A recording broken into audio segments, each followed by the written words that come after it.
কিয়ামতের ঘটনার উদ্বোধন হবে কিভাবে শোনেন। কিয়ামত হবে জুমাবারে, জুমার দিনে কিয়ামত হবে। কথা বুঝে থাকলে সকলে জবাব দিয়ে বলেন তো, যেই দিন কিয়ামত অনুষ্ঠিত হবে সেই দিন কোন দিন? সকলে বলেন কোন দিন? সেই দিন সূর্য আর পূর্ব দিক থেকে উঠবে না। কিয়ামতের দিন সূর্য উদিত হবে পশ্চিম দিগন্ত থেকে। কিয়ামতের ঘটনার শুরু হবে সিংহায় ফুৎকার দেওয়ার মাধ্যমে।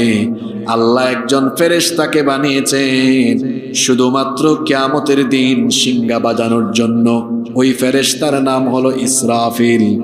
আল্লাহ তাআলা কিয়ামতের ঘটনা যেদিন ঘটাবেন সেই দিন বলবেন, ইসরাফিল তুমি তোমার সিংহার ধ্বনির কাজ শুরু করো। আল্লাহর হুকুম পাওয়ার পরে ইসরাফিল আলাইহিস সালাম সিংহায় মুঠ ফুৎকার দিবেন দুইবার। কথা বুঝে থাকলে বলেন কয়বার? প্রথমবার সিংহায় ফুৎকার দেওয়ার পরে